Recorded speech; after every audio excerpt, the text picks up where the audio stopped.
Welcome back to ABC4 News, everybody. It is a very warm day and a very smoky day for some. This is a live view from Bryce Canyon City, just outside of Ruby's Inn, and you can tell that the smoke is really pushing on through, and it's not pretty. We have a red flag warning for all of southern Utah, vast majority of the West Desert, as well as eastern Utah up into the eastern Uinta Basin, and that's in effect until midnight tonight. We're looking at humidity as low as 5%, even lower in some places, and gusts up to 35 miles an hour. You saw the camera on that Bryce Canyon camera pushing the trees, the camera getting blown around a little bit. Very breezy conditions and very clear as well.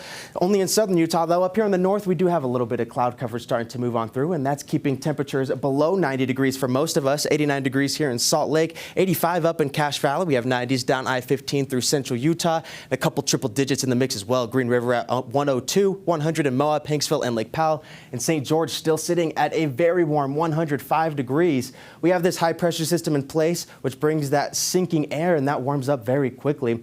But that low pressure system that you're seeing off the coast is throwing a little bit of moisture our way, and we're starting to see that increase in cloud coverage across central and northern Utah. If you step outside, you'll see the cloud coverage as well, providing us a little bit of shade, but not a whole lot of moisture, although the upper elevations, higher terrain, could get a little bit of moisture. See that here, the Oquirrh Mountains could tap into it, as well as the Wasatch Mountains right around midnight tonight, but it's going to be just a drizzle, if anything at all, and then our valleys are far too dry. We're going to see the rain evaporate way before it reaches valley floor, so no worries there.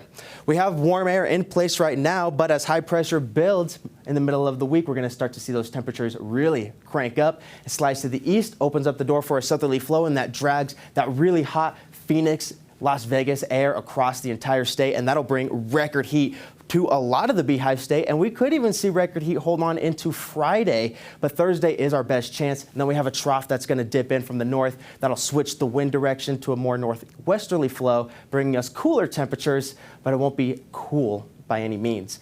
Now, I mentioned we're going to be challenging records. What you see here in orange, that's the forecasted high, and the red is the record high. So on Thursday, if we hit that 103, we'll beat the record by 2 degrees. And then on Friday, just 1 degree shy of that record, but we could certainly hit it.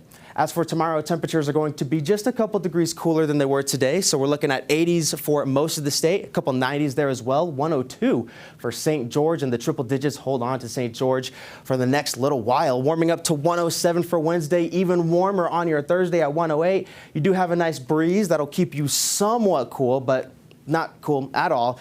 The wind's not going to keep you cool. It's going to be very sunny. The good news is that the wind does transport some of the hotter air out of southern Utah into the north, so temperatures drop a little bit on Friday, eventually reaching the 90s for your Sunday, but then it starts to warm back up on Monday. As for the Wasatch Front, Thursday is also going to be our hottest day at 103 degrees. We close out the work week in the 90s, or we close out the halfway point of the work week in the 90s, and then 103 for your Thursday, which would beat the record set in 1940. Summer is on Friday. That's the first day, and we're going to be in the triple digits then as well before we cool down into the 90s on Saturday and 76 degrees on your Sunday. That's a 24-degree drop in just 2 days, and then it warms back up to seasonal norms on your Monday, and there is no precipitation in sight. So very hot, very dry. Hot, dry, and crispy out there. Yes, spicy even. Spicy. Yes. Watch out.